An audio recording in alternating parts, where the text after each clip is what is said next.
City. It's post-game with head coach David Duke. Dan Hilton here as we break this one down, an 88-82 victory for Adelphi. And coach, it wasn't easy, but it's still a W. Exactly. A win is a win, and we'll take all of them. And the guys they were gritty.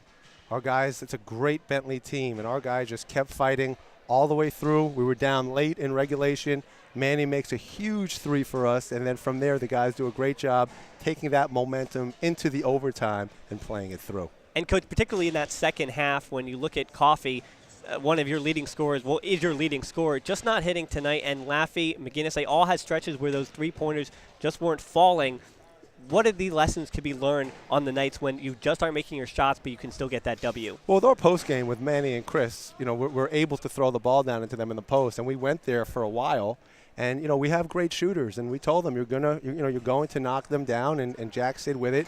For Connor and Koff, they didn't shoot the ball that well tonight, but we're gonna keep going with them because we know how well they do shoot the ball.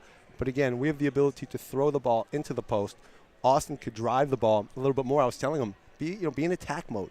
He could get to the basket because he's so quick. Right. So if we're not making shots, we're able to drive the ball a little bit and really play with a post game.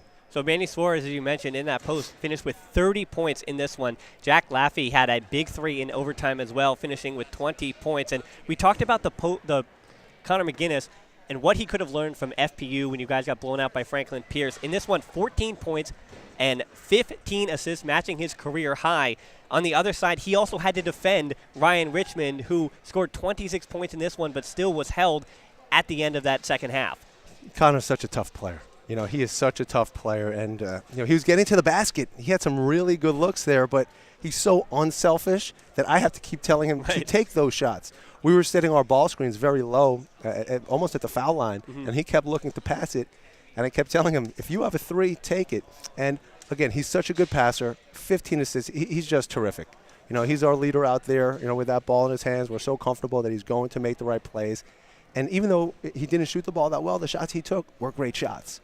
But he's a terrific player. He didn't come out of the game, and he has to guard the best player on that team for almost all of those 45 minutes. So, of course, McGinnis, as well as Laffey and Coffey, as you mentioned, playing all 45 minutes of this victory. And now, Coach, next up on the road, you guys go up to Southern New Hampshire and then Wednesday against Stonehill. So you've been here at home for a little bit. Now you have to hit the road for a few in a row. And just looking at the way this team, as you've mentioned to me in the past, have their hills and have their valleys. You've got another hill today, but against Southern New Hampshire, with your team just, again, not having their best game here and against Franklin Pierce, but, of course, a win against St. Michael's as well. What is it to be learned here in this homestand that you can take to New Hampshire? When you're not making shots, you could still pull those games out. Because I tell our guys all the time, we have great shooters, but I don't like when they get too comfortable thinking we have to make shots to win because we're able to do other things to win. Now, I love when they do make shots. It makes, it's really it's a lot easier out there on the sidelines, but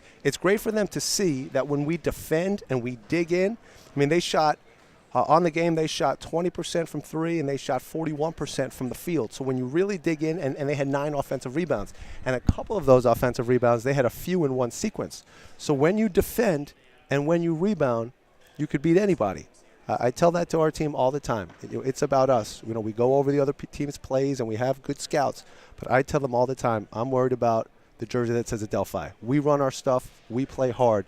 I'm so confident in that team. I love coaching that group of guys. Of course, head coach David Duke, the guys in that Adelphi jersey, 88-82 winners against Bentley, moving to 13-4, and more importantly, 6-3 in the NE10. Well, they're on the road this Saturday against Southern New Hampshire, and then Wednesday against Stonehill on the road as well. But they'll be back here next Saturday against Merrimack in a battle of two NE10 rivals once more as they are in the heat of the conference season. Well, for my broadcast partner, Dan Savarino, and, of course, head coach David Duke, and everybody else involved in tonight's 2 broadcasts of 2 victories for the Adelphi Panthers, I'm Dan Hilton. Have a great night.